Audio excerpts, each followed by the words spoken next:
Hello and welcome back to the Property Pilot. Today we're talking about how to buy your very first investment property.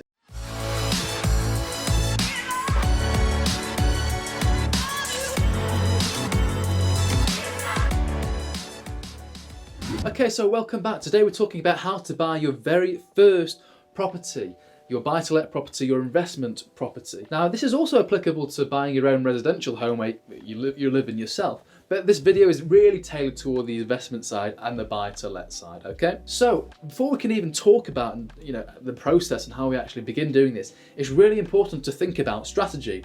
When it comes to property investing, what is your strategy? Are you investing in property for income to deliver a monthly cash flow? Or are you investing in property over here for capital growth, for the value of that portfolio to increase in the long run, in the 10, 20, 30, 40 years, something that you can pass down to your children? Or are you investing in property because maybe that's a conscious shift you've made to actually spend your 9 to 5 or the majority of your day actually involved in property, trading property, being more active in property, flipping property, not just investing for income and not just investing for capital growth. I hope that makes sense. So you've got to work out what your strategy is, and then once you've understood what your strategy is, the remaining points will follow very, very nicely, and you'll be able to carry out on this process very simply. Okay, so we've spoken a bit about strategy. Now, what type of property should you look out for? What type of property should you buy? And I've actually made a video on this, and I've gone into detail about this. So maybe I'll link to it in the description. You can see there's a video that's something along the lines of what type of property should you buy. So have a look at my channel, but I'm going to summarize it here very, very quickly. So again, if you're investing for income, for monthly income, and that's why you want to get into property, well, you want to be buying properties that have a high yield, because that high yield is what's going to pay you out on a monthly basis. Whereas if you're investing in a property for capital growth and for long-term appreciation, you should be investing in areas that have a really strong fundamentals. So they've got really good employment, it's got low crime rate, it's got high rates of owner occupiers in those areas, great transport links and great schools. And those types of properties tend to be, say a 3-bed semi in a great area, or a detached bungalow, something like that, or even a city centre flat. Whereas these cash flow properties over here tend to be maybe 1 or 2 back-to-backs. It could be a HMO, a house of multiple occupancy, or it could be a block of flats on a grand scale. So only once you've understood what strategy you're embarking on, then can you answer the question what type of property you should buy. Okay, so moving on to next, what areas should we buy in, right? So we've identified what type of property we want to buy, but what areas? And again, it all comes back to strategy. So again, if you're over here, if you're investing for income, well, you want to be buying in areas that have a high yield. And if we're talking about the UK here, which is this channel is targeted at, generally speaking, the north of the UK has higher yields than the south. So that's where you want to be looking. But if we're buying over here, areas for high capital growth, areas that we think are going to increase over the long term, then we want to be looking at slightly different areas. We want to be looking at areas, as I said previously, with strong fundamentals, great employment, great schools, low crime, things of that nature. And you find there are pockets all over the country, not just in the south, but in the north too, where you've got areas perfect for the capital growth strategy. So again, look at those fundamentals and find those areas that tick those boxes, and you'll be able to answer the question, where should I buy that property? Okay, so before we've actually bought any property whatsoever, speak to your accountant. This is when we now need to understand how to best structure these acquisitions and how to best structure the ownership of these properties. Are you best having these properties in your personal name, or are you best actually having these properties in a limited company? And again, I've done a video all about this. Have a look at my channel. Again, I'll link to it in the description. It's something along the lines of, should you buy property in your personal name or a limited company? Really important video, and make sure you watch this before you invest in any property whatsoever, because if you choose the wrong option, it's going to cost you far more in tax. So always speak to an accountant or a tax specialist. I'm more than happy to put you in touch with the people that I use, I like, and I recommend. Head to my website, www.ms7.uk, click on our team, and I'll introduce you to the people that I work with. Okay, so next we're going to move on to the finances. So we've already understood how we're going to structure this deal and whether it's going to be a personal name or a limited company, but now the finances, how are we going to finance this deal? So first of all, I'm going to talk about, if we're buying with leverage and with finance using a traditional mortgage. Well, okay, can we actually obtain a mortgage? Have we spoken to a mortgage broker? Do we know that we're credit worthy? Have we got a good credit score? Is a lender going to be willing to lend us money? Again, speak to a mortgage broker. You need the answer to that, right? Because if you can't, then obviously you've got the cash option. Again, I can put you in touch with my mortgage brokers. Go to my website, you'll be able to see that, and I can put you in touch. So assuming we can get finance, everything's happy, how are we going to fund this deposit? So typically speaking, in the buy-to-let world, we normally leverage on a 75% loan to value. So how are we going to generate that 25% needed to contribute to the deposit of this property? Maybe it's from savings, maybe it's from your current job, or maybe it's from inheritance, whatever that may be. So you need to understand where that 25% is going to be coming from, right? Now, here's a little quick side tip. If you haven't actually invested in property before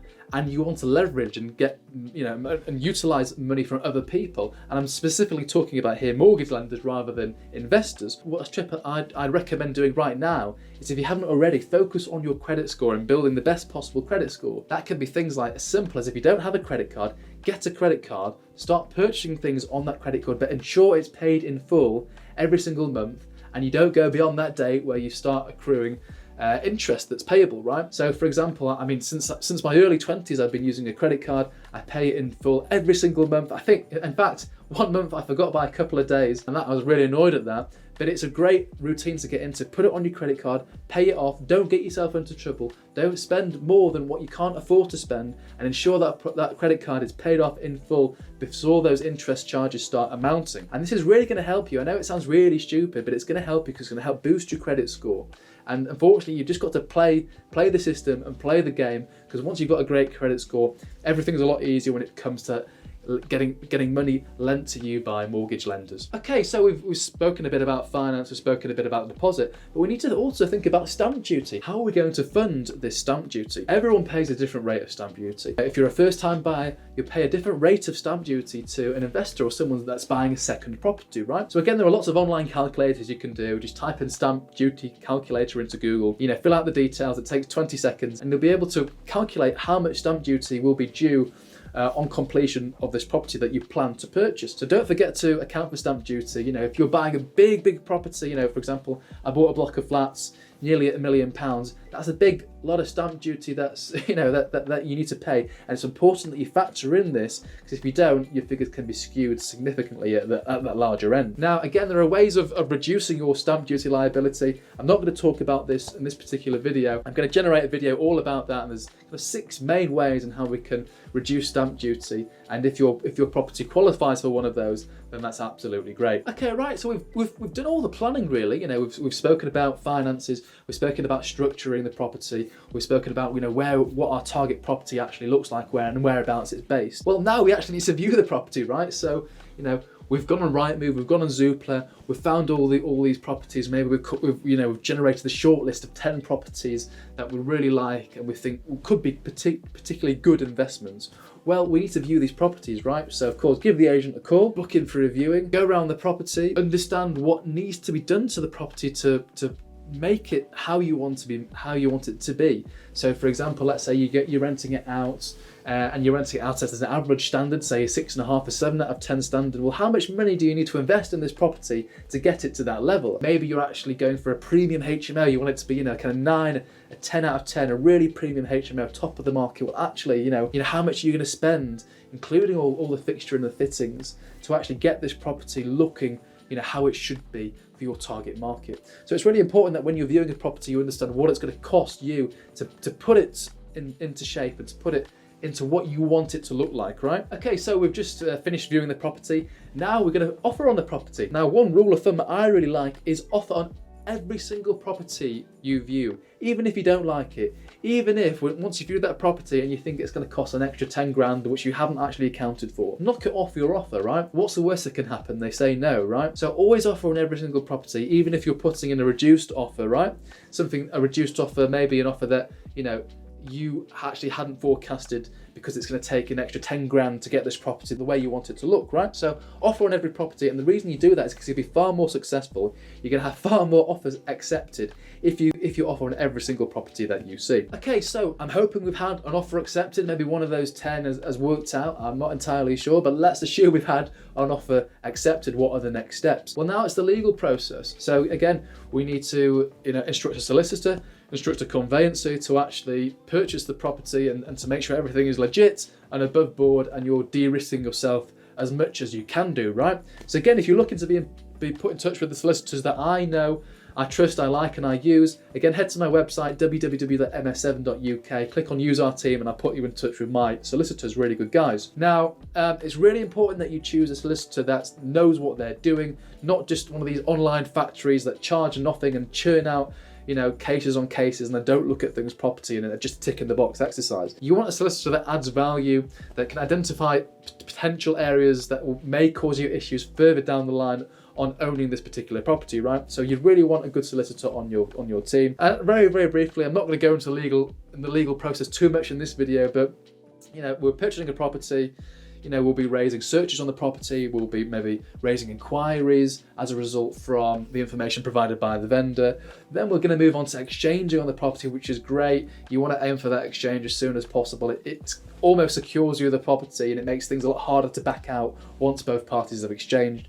And the next thing after exchange is completion. This is when the remaining funds are sent, we pick up the keys, and you can go check out your new property and do whatever you need to do to it to turn it around and get tenants in, or maybe sell it on, right? So we've gone through the process, and what I encourage you to do now is start your search. Go to Rightmove, go to Zoopla, have a look at properties in those areas that you're targeting, those types of properties that you're targeting. Build a nice shortlist, compile a lovely shortlist, call those agents, book in those viewings, get there, surround yourself with property, understand what you're getting yourself into. The more viewings you go on, the more you'll slowly start to understand the process, the more you'll be able to actually forecast how much it's going to cost to turn this property around.